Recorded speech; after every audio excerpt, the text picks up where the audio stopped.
ilmu ekonomi yang relevan atau berkaitan dengan sektor kesehatan. Nah, mata kuliah ini dirancang untuk mahasiswa S1 dan tidak memiliki latar belakang ilmu ekonomi. Jadi beda kalau misalnya mata kuliah ini untuk mahasiswa S2, kemudian untuk mahasiswa yang memiliki latar belakang ilmu ekonomi, gitu. Misalnya mahasiswa S1 akuntansi, mahasiswa S1 manajemen yang memiliki latar belakang ekonomi. Jadi ini khusus mata kuliah yang didesain untuk mahasiswa S1 yang belum memiliki latar belakang ilmu ekonomi.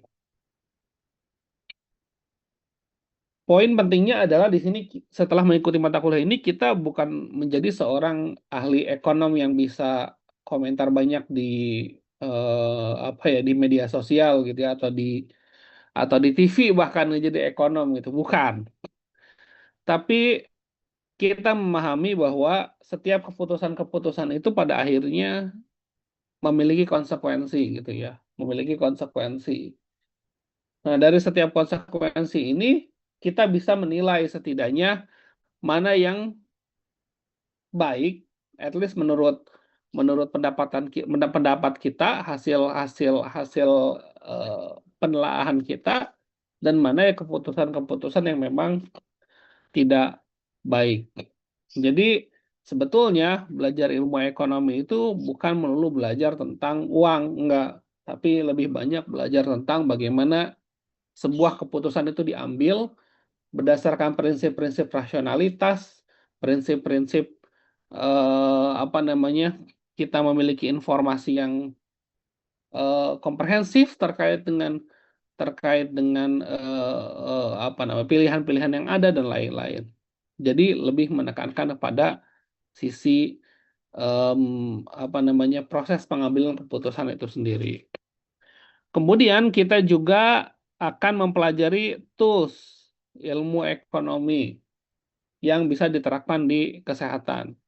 Yaitu dalam konteks di sini kita akan belajar analisis biaya serta evaluasi ekonomi atau health technology assessment.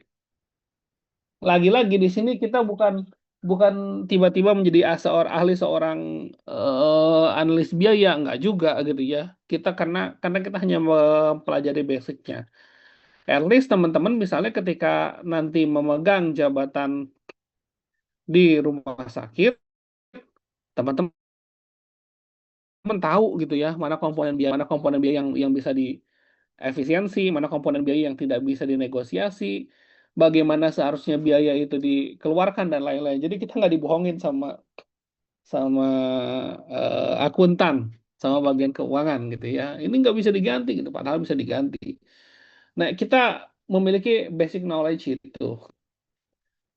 Termasuk juga dalam hal ini hal technology assessment, nanti kita akan mempelajari sebetulnya eh, sebuah obat, misalnya obat ya, kebanyakan obat sih. Tapi misalnya ya sebuah obat bisa masuk ke dalam em, apa namanya formularium nasional itu prosesnya kayak gimana gitu ya. Salah satu tahapan yang harus dilakukan itu adalah harus dibuktikan dengan HTA ya, Health Technology Assessment.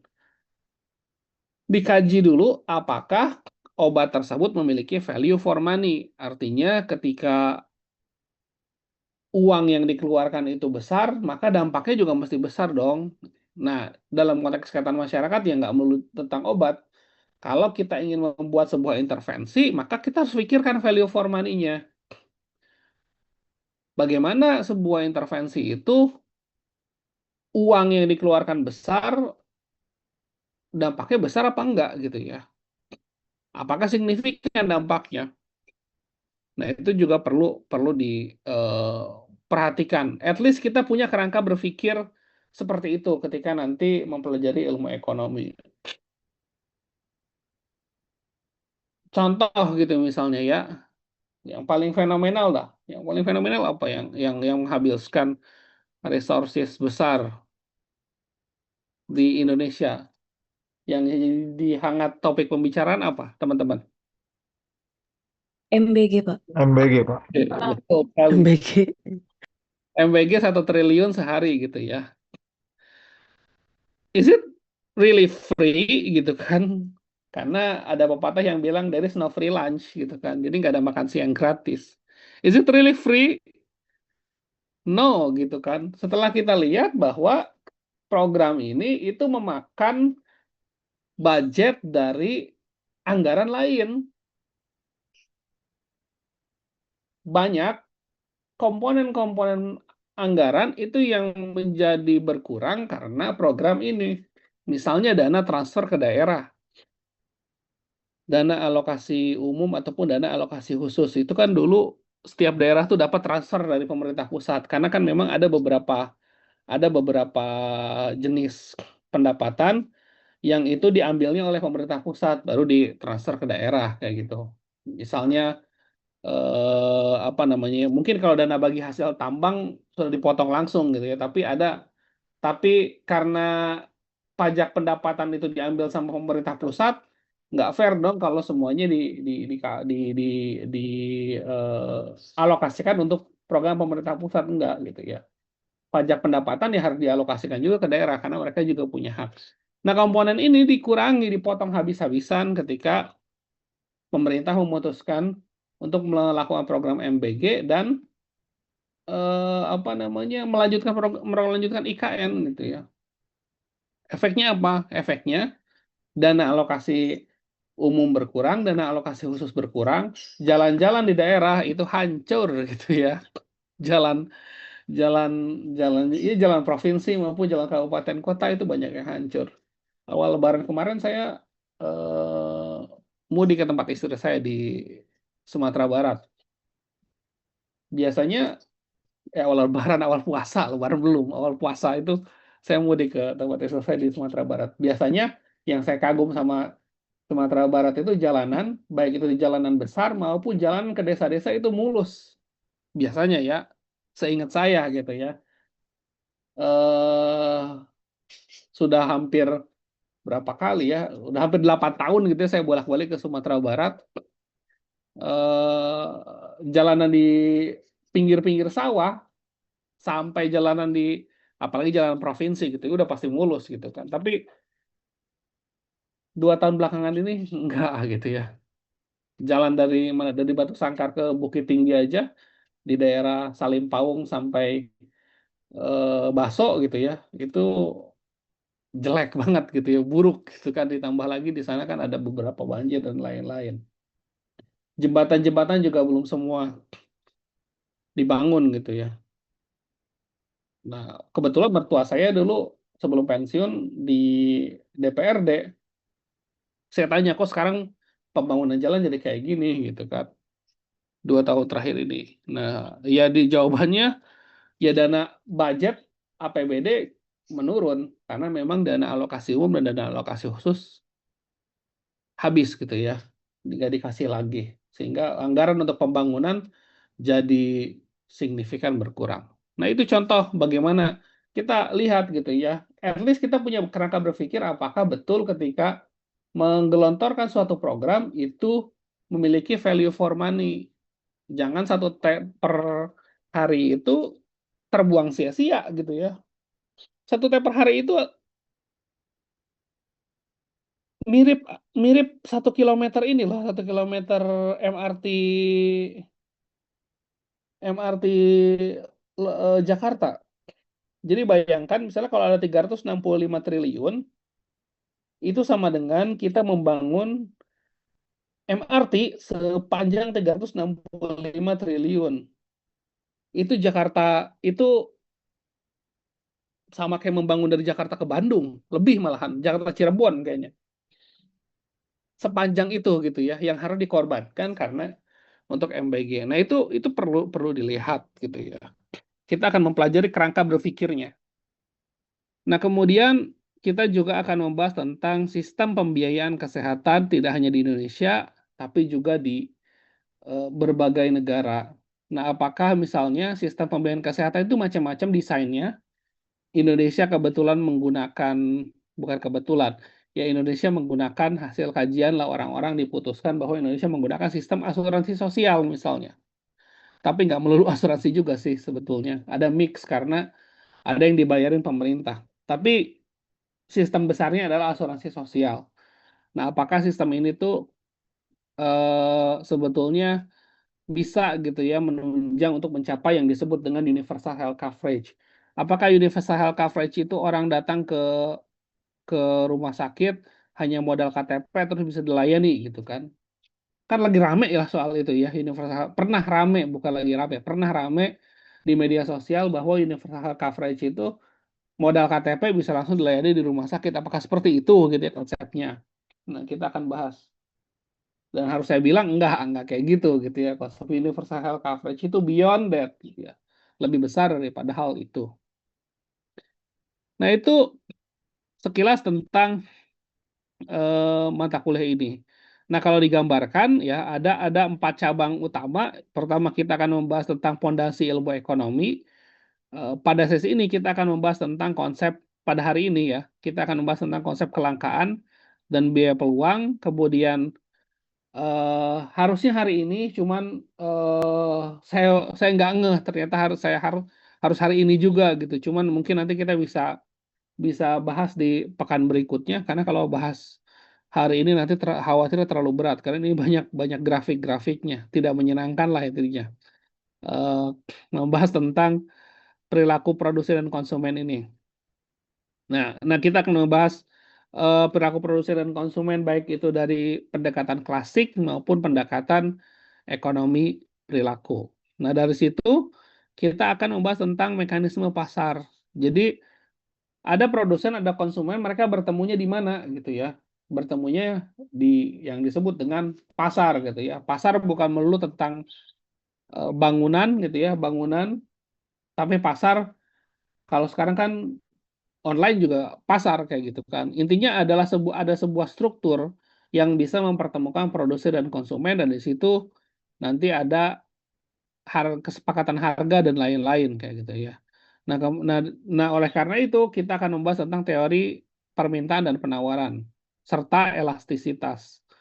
Kemudian kita akan bahas berbagai jenis struktur pasar, ada pasar persaingan sempurna, kita mungkin sering dengar istilah oligarki gitu ya. Oligarki itu berarti hanya sedikit orang, ada sedikit orang menguasai mayoritas perekonomian. Nah, di dalam konteks pasar ada disebut dengan oligopoli kayak gitu ya. Oligopoli. Ada pasar persaingan monopolistik, ada pasar monopoli dan lain-lain. Mungkin nanti kita akan bahas lebih detail di sesi tersebut. Kita akan membahas juga ekonomi kesejahteraan.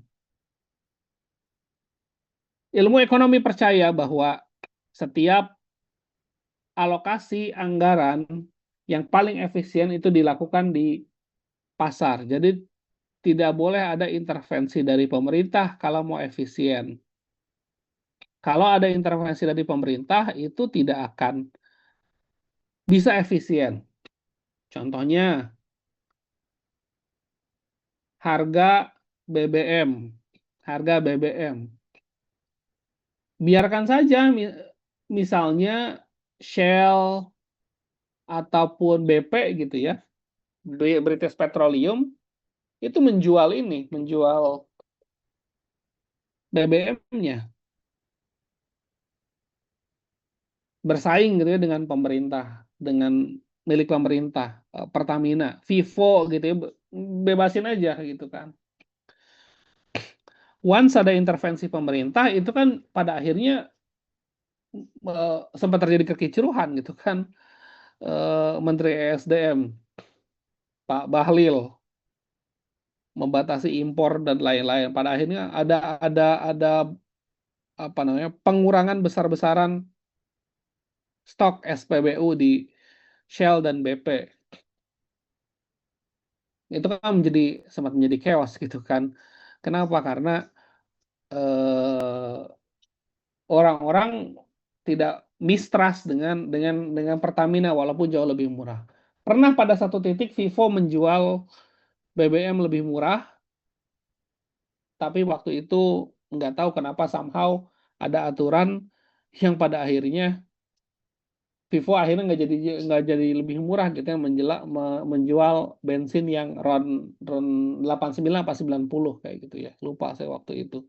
Tapi yang jelas waktu itu sempat lebih murah Vivo itu. Kemudian turun tangan pemerintah jadi mahal, jadi lebih mahal. Nah, itu contoh bagaimana menjadi tidak efisien ketika pemerintah banyak turun tangan. Tapi ekonomi kesejahteraan mencoba memutarbalikkan hal tersebut, bukan memutarbalikkan, Ding, apa namanya, mencoba mencari alternatif lain dalam mengalokasikan sumber daya. Apakah betul pemerintah yang tidak intervensi itu adil gitu kan? Efisien, efisien mungkin, tapi apakah itu adil? Nggak tahu, belum tentu. Nah, ekonomi kesejahteraan memandang pendekatan-pendekatan lain untuk mencapai sebuah pengalokasian yang beyond efisien, tapi juga perlu memikirkan aspek keadilannya. Yang berikutnya ada alat analisis toolsnya. Jadi kita akan belajar bagaimana menghitung dan menganalisis biaya, menghitung outcome, dan melakukan evaluasi ekonomi. Serta terakhir kita akan membahas tentang perbandingan sistem kesehatan dan juga membahas dampak ekonomi makro terhadap kesehatan. Ini nanti detailnya akan saya upload di di Adlink ya untuk RPS ini. Saya mengingatkan di sini bahwa akan ada kelompok presentasi kelompok. Presentasi kelompok ini dibagi ke dalam 4 kelompok. Jadi mohon bantuannya panitia kelas untuk membagi 4 kelompok. Nanti nama-namanya tolong dikasih ke saya karena saya ingin setting eh, di ini apa namanya di Adlink kelompok-kelompok tersebut. Nah, teman-teman nanti akan membahas tentang sistem kesehatan di beberapa negara yang saya ambil contoh gitu ya. Negara Inggris Raya, negara Amerika Serikat, negara Jerman, dan juga negara China atau Tiongkok. Ini sudah ada apa namanya format slide-nya, termasuk jumlah-jumlah slide-nya, penilaiannya sudah saya buat detail. Tapi ini bukan cuma slide ya teman-teman, buat juga makalahnya karena apa namanya? Oh sorry, bukan 4 kelompok nih, 8 kelompok. Satu negara digarap oleh eh, 2 kelompok. Presentasinya nanti dilakukan di 12 sesi ke-12 atau 13. Kemudian nanti apa namanya? Tolong di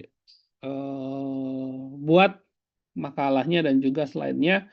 Saya akan taruh nanti link untuk upload di Adlink. Nah, kemudian di akhir ada juga tugas individu. Itu membuat policy brief tentang evaluasi ekonomi. Di sini udah ada apa namanya ininya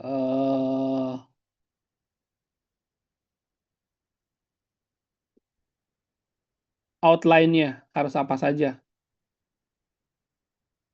Ada executive summary, ada analisis situasi dan evaluasi ekonomi, dan juga rekomendasi kebijakan. Nah, ini udah ada outline-nya. Kemudian topiknya ini apa saja juga udah ada. Nanti silakan baca lebih lengkapnya di di mana di RPS yang akan saya upload di Adlink. Ada pertanyaan, teman-teman?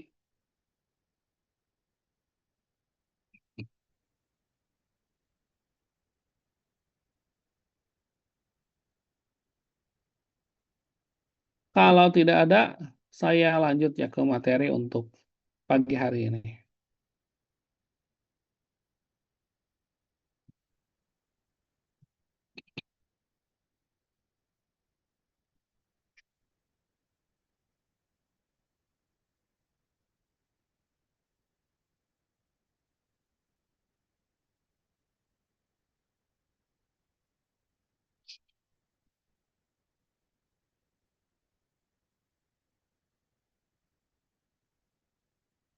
screen nggak di teman-teman semua ini?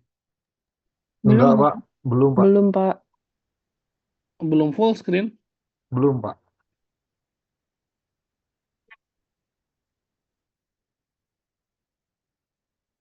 Kalau sekarang, Nah, ini sudah, Pak. Sudah, Pak.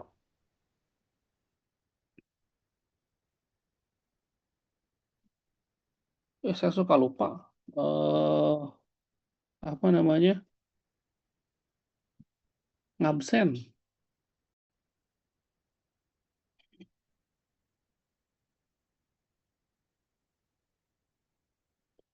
Prabowo, Hadir, Pak. Muhammad Wildan, Hadir, Pak. Novianti, Hadir, Pak. Ibnu, Hadir, Pak. Darmayanti, Hadir, Pak. Puji, Hadir, Pak. Rahel,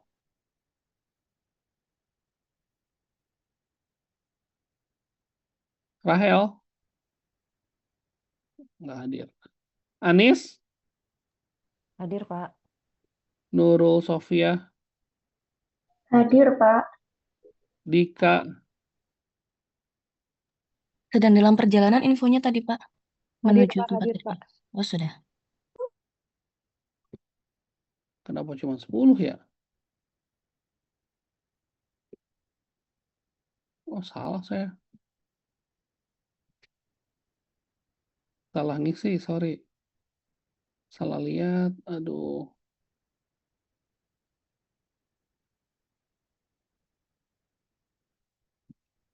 Sebentar.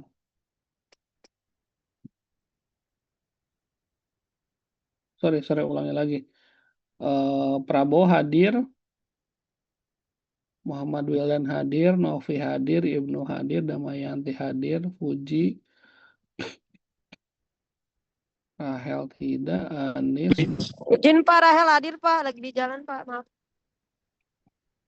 Nurul, Dika, Mega, Hadir Pak. Livia, Hadir, Bapak. Devi, Hadir, Pak. Gata, Hadir, Bapak. Reni, Hadir, Pak. Widya, Widya Astuti, Adisna,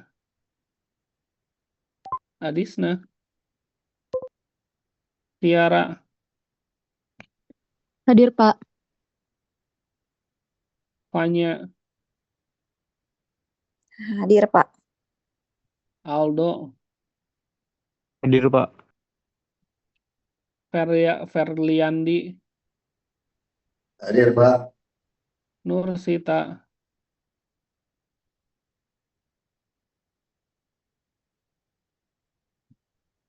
Iyet, Hadir, Pak. Tresna. Hadir, Pak.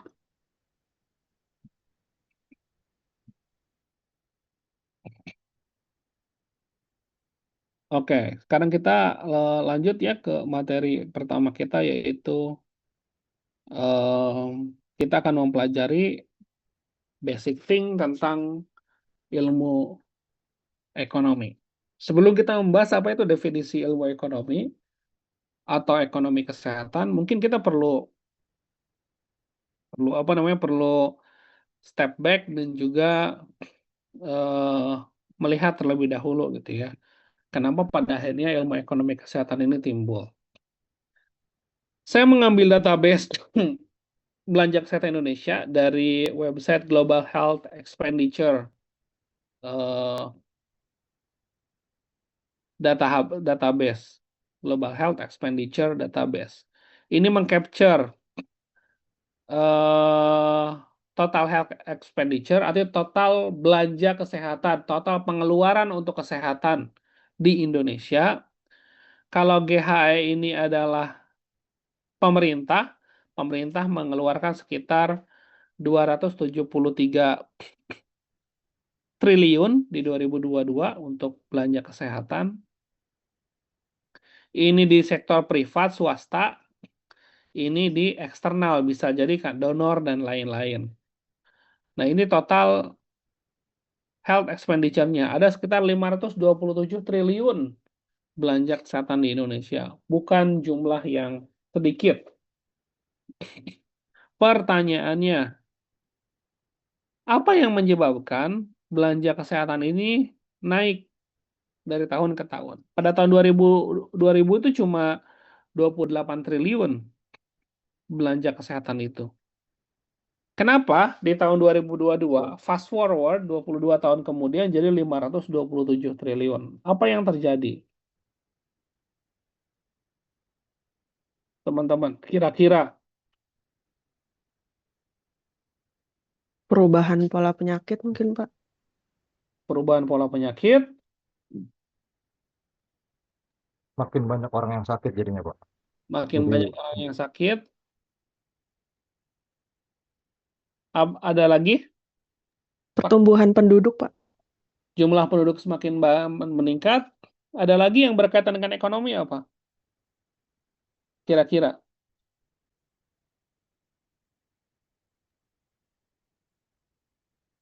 Kenapa belanja kesehatan itu makin naik dari tahun ke tahun? mata rupiahnya Inflasi, makin Pak. ini, Pak. Kurs mata rupiahnya jadi ini, Pak. Rendah ya, Pak, terhadap dolar. Bisa jadi gitu ya. Tapi sebetulnya yang lebih mempengaruhi adalah harga-harga ya. Harga-harga itu naik. Teman-teman mungkin yang sering nggak tahu. Sekarang kan pola belanja itu apa namanya berubah ya. Sejak ada online pola belanja berubah. Tapi saya masih konvensional. Kalau sama istri kalau belanja itu masih konvensional. Kita masih ke grocery setiap bulan, masih ke supermarket atau ke pasar gitu ya setiap bulan. Itu kita melihat harga beda gitu ya. Saya udah ke tip top mungkin dalam berapa tahun terakhir gitu ya. Dan kita melihat gitu ya. Harga itu naik semakin naik gitu. Sementara gaji kita kan nggak naik secara signifikan. Paling kontras sebetulnya rumah gitu kan. Dulu rumah 200 juta udah dapat besar, sekarang 200 juta mungkin baru dapat di daerah Rumpin, atau kalau ke arah Bogor ya daerah mana, Bojonggede yang agak jauh gitu kan, mungkin nggak dapat juga sekarang daerah Bojonggede 200 juta. Padahal dulu saya beli rumah 200 juta gitu kan, masih dapat di daerah Bojongsari Pamulang. Sekarang nggak dapat harga segitu. Nah, itu contoh bagaimana harga naik. Di sektor kesehatan naiknya jauh lebih tinggi. Tren kenaikan dari tahun ke tahun tuh meningkat signifikan. Harga obat itu peningkatannya jauh lebih besar dibandingkan dengan harga barang-barang yang lain. Biaya layanan juga sama, meningkat jauh lebih signifikan. Sehingga pada akhirnya belanja untuk kesehatan dari tahun ke tahun itu meningkat. Bahkan kalau dibandingin 2000 gitu ya, tahun 2000 itu jauh berkali-kali lipat. Sekitar 5 kali lipat peningkatannya.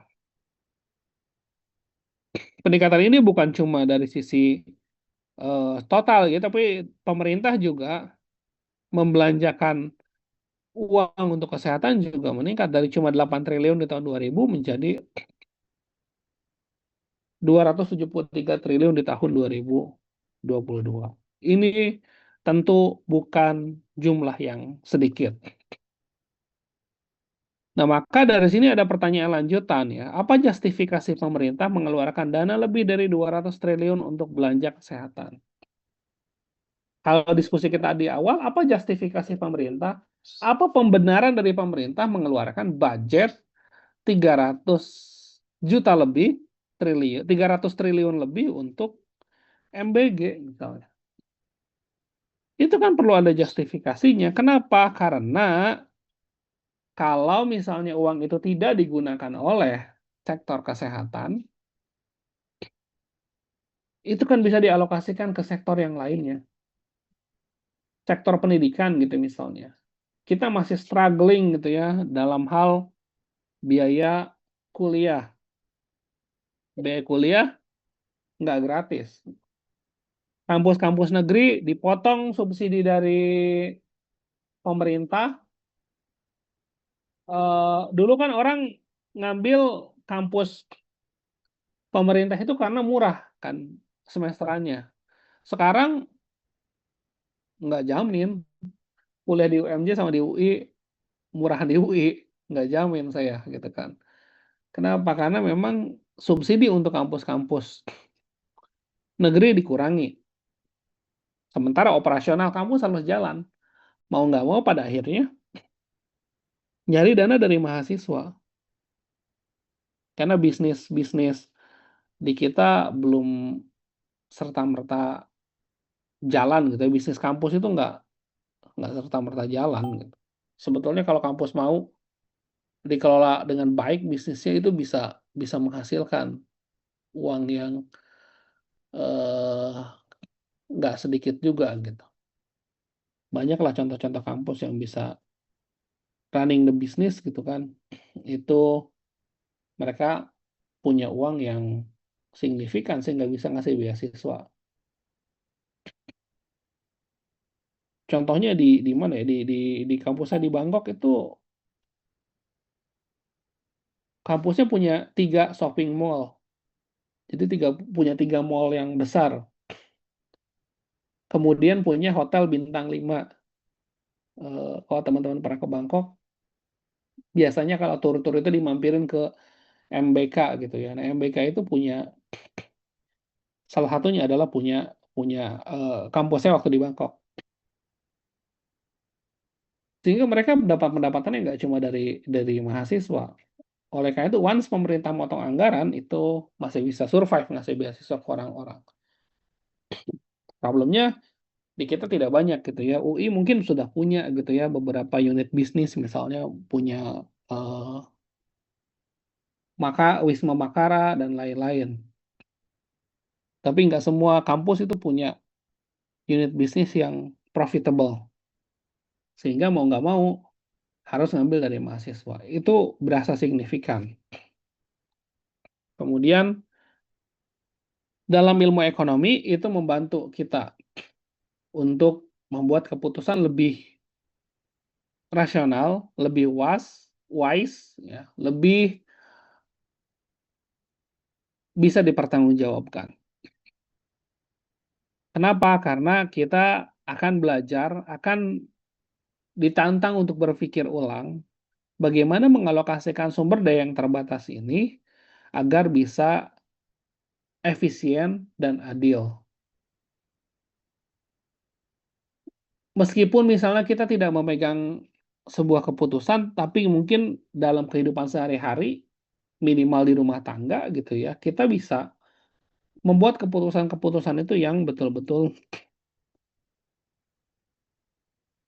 memiliki dampak positif yang besar ke kita. Karena setiap hari kita punya keputusan. Let's say keputusan yang besar teman-teman adalah melanjutkan lagi kuliah dari D3 ke S1. Itu bukan sebuah keputusan yang tiba-tiba. Itu sebuah keputusan yang signifikan. Kenapa? Karena once teman-teman memutuskan untuk kuliah, teman-teman itu akan menghadapi beban pengeluaran yang signifikan.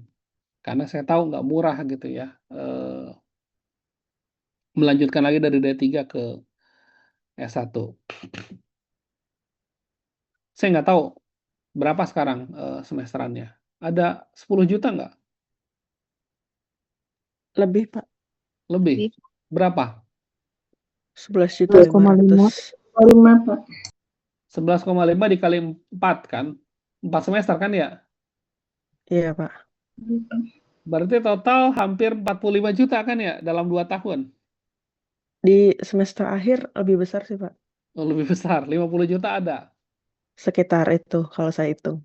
Oke, 50 juta. Itu kan bukan uang yang sedikit, apalagi indeks ekonomi gitu ya. 50 juta. Itu bukan dana yang sedikit. Nah, tapi itu artinya ada trade off, ada biaya kesempatan yang hilang.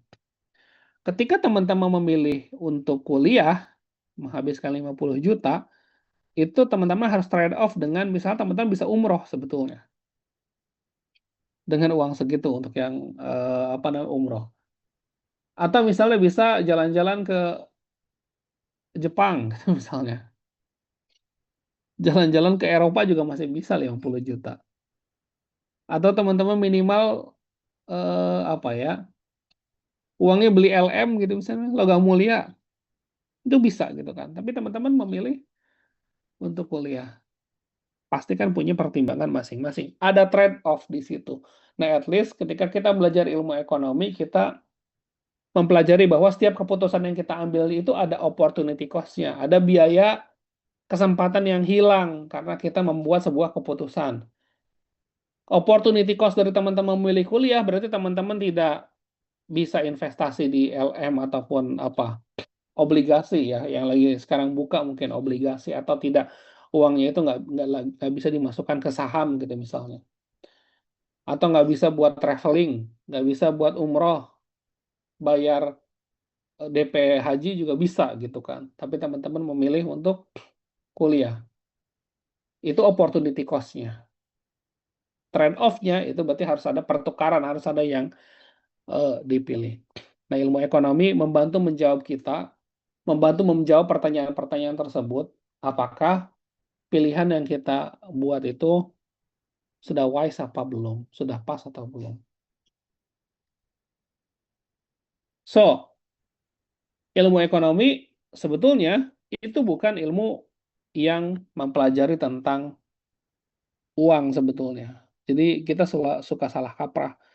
Orang-orang suka berpikir ilmu ekonomi itu, nah yang bisa ngitung ya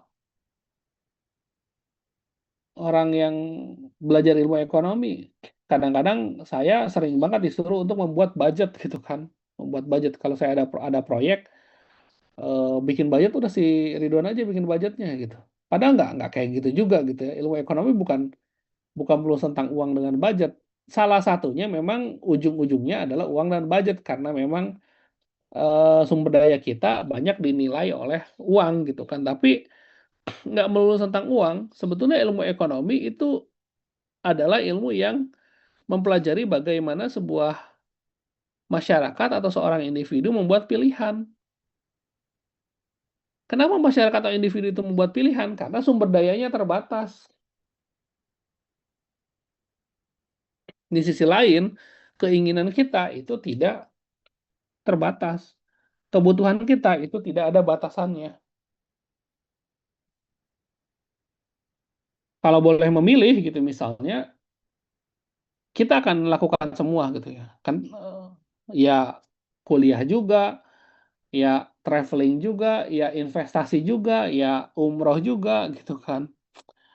Tapi kan masalahnya uang kita terbatas. Nggak tahu ya, kalau uang saya terbatas. Teman-teman mungkin, tapi terbatas juga, nggak mungkin ya. Ada orang yang uangnya nggak terbatas, semuanya pasti terbatas. Nah, di sini kita mempelajari bagaimana dari sumber daya yang terbatas tersebut, kita buat pilihan yang itu bisa memberikan dampak yang positif, dampak yang bermakna buat kita.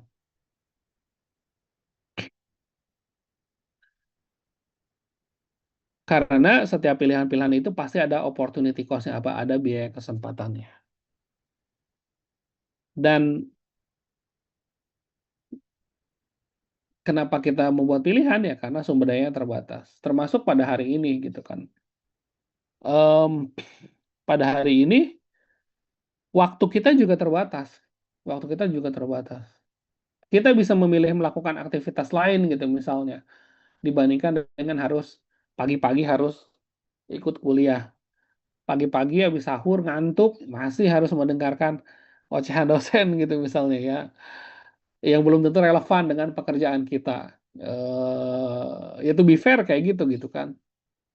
Nah, em, ilmu ekonomi itu memandang bahwa setiap karena keterbatasan inilah kita harus membuat choice.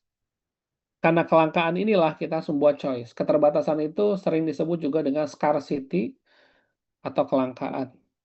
Dan ini kondisi yang terjadi. Uang kita terbatas, waktu kita terbatas, tenaga kita terbatas. Banyak hal yang bisa menjadikan sumber daya itu terbatas. Oleh karena itu, setiap pilihan-pilihan yang ada itu harus dibuat dengan secermat mungkin, dengan sebaik mungkin, dengan sebermanfaat mungkin. Ilmu ekonomi akan membantu kita untuk berpikir ke arah yang seperti itu.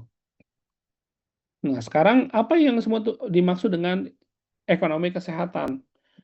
Ekonomi kesehatan berarti cabang dari ilmu ekonomi yang menerapkan teori dan konsep ilmu ekonomi dalam sektor kesehatan. Kenapa? Karena meskipun orang-orang kan menganggap bahwa sektor kesehatan itu harusnya lebih ke sektor sosial dong dibandingkan dengan eh, ilmu ekonomi, yang nggak kayak gitu juga. Realitasnya banyak rumah sakit swasta. Rumah sakit swasta kalau mau survive ya harus profit gitu kan, harus surplus, harus untung. Nggak bisa gitu kan rumah sakit swasta dipaksa untuk charity, dipaksa untuk apa namanya istilahnya itu ya, memberikan sumbangan enggak gitu ya.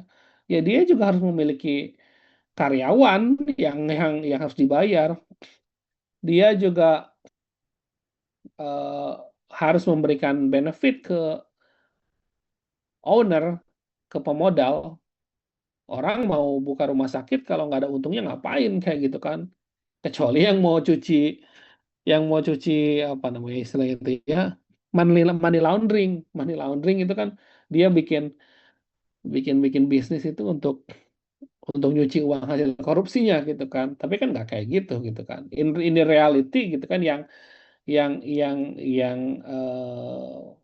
quote and quote bersih gitu kan, orang-orang invest untuk membangun rumah sakit itu kan juga untuk mencari keuntungan, nggak melulu soal sumbangan dan lain-lain.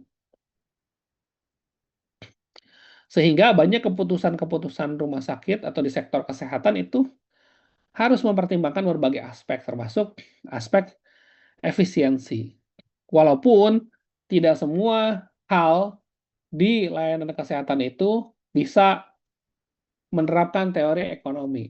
Nanti kita akan bahas ada beberapa karakteristik unik dari sektor kesehatan yang itu tidak, sehingga pada akhirnya tidak bisa serta-merta 100% menerapkan teori ilmu ekonomi di sini. Nah, dalam ilmu ekonomi itu ada 3 pertanyaan dasar. Pertama, apa layanan kesehatan yang diproduksi dan berapa banyak? Contoh, pemerintah punya budget 200 triliun untuk program kesehatan. Pertanyaannya, mau program apa yang dibuat? Apakah nambah jumlah dokter di daerah terpencil, perbatasan dan kepulauan atau DTPK? Atau ada beberapa paket manfaat di JKN untuk obat-obatan kanker yang mahal itu dimasukin ke paket manfaat tersebut? Apakah fokusnya di program malaria? Apakah fokusnya di program TB gitu misalnya? Itu kan pilihan-pilihan yang harus dibuat. Apa yang harus diproduksi di layanan kesehatan? Tahu gitu misalnya kita, oh ya udahlah kita fokuskan di persebaran dokter aja. Oke, sudah dipilih gitu misalnya ya. Program prioritasnya, maka dari 200 triliun tersebut, sebagian besar budget akan dialokasikan untuk deploying dokter-dokter ke daerah DTPK. Pertanyaan berikutnya, berapa dokter yang dideploy?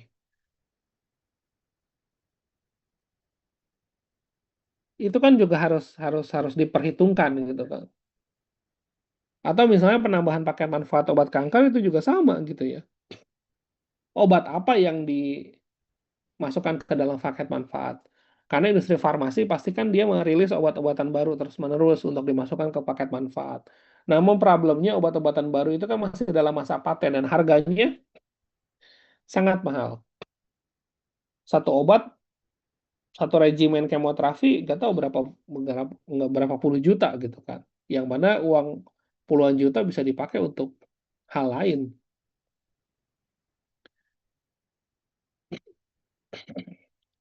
Nah, udah memilih gitu misalnya ya, udah memilih prioritas mana yang akan diproduksi, maka pertanyaan berikutnya adalah bagaimana cara memproduksinya? Bagaimana cara untuk mencari dokter yang mau ditempatkan di DTPK? Bagaimana caranya? Dipaksa atau gimana? Itu kan perlu difikirkan juga. Selama penempatan dilakukan berdasarkan metode yang ada saat ini, itu kecil kemungkinan bisa untuk menyelesaikan masalah kesenjangan tenaga kesehatan. Misalnya mau nggak mau gitu, misalnya kita harus ada kuota-kuota khusus dari daerah-daerah yang memang kekurangan tenaga kesehatan untuk sekolah di kedokteran gitu misalnya ya. Kemudian dia diberi beasiswa sehingga ketika selesai sekolah dia bisa ditempatkan di daerah-daerah asalnya. Itu mungkin jauh lebih efektif untuk mengatasi kesenjangan jumlah tenaga kesehatan termasuk dokter dibandingkan dengan misalnya memberi insentif. Segede-gedenya insentif pasti orang akan lebih senang tinggal lagi di kota besar lagi, di kota besar lagi. Sementara daerah-daerah misalnya di Maluku, di NTT, di Papua, di Kalimantan itu masih kekurangan tenaga kesehatan. Jadi mau nggak mau sebetulnya yang harus dibuat, yang harus didesain adalah bagaimana em, pemberian, bukan pemberian beasiswa itu diprioritaskan ke putra daerah gitu misalnya, sehingga orang-orang daerah tersebut ya dia karena kita tidak punya keterikatan terhadap daerah tempat kita. Let's say ada yang dideploy ke mana ke Maluku gitu misalnya ya. Kalau kita nggak punya keterikatan terhadap daerah tersebut ya sulit kita akan mau gitu ya untuk lama. Ya mungkin bisa mengabdi 5 tahun gitu misalnya. Setelah 5 tahun banyak juga yang kembali ke daerah asalnya. Akhirnya masalah penyebaran tenaga kesehatan masih nggak selesai-selesai. Ini juga perlu dijadikan bahan pemikiran. Nah, kemudian pertanyaan lanjutannya adalah untuk siapa? Mereka akan dideploy kemana? Akan ditempatkan di mana? Di barat, tengah, atau di timur? Di timur di mana gitu ya? Itu pertanyaan-pertanyaan yang harus dijawab. Kalau kita bisa lancar menjawab ini,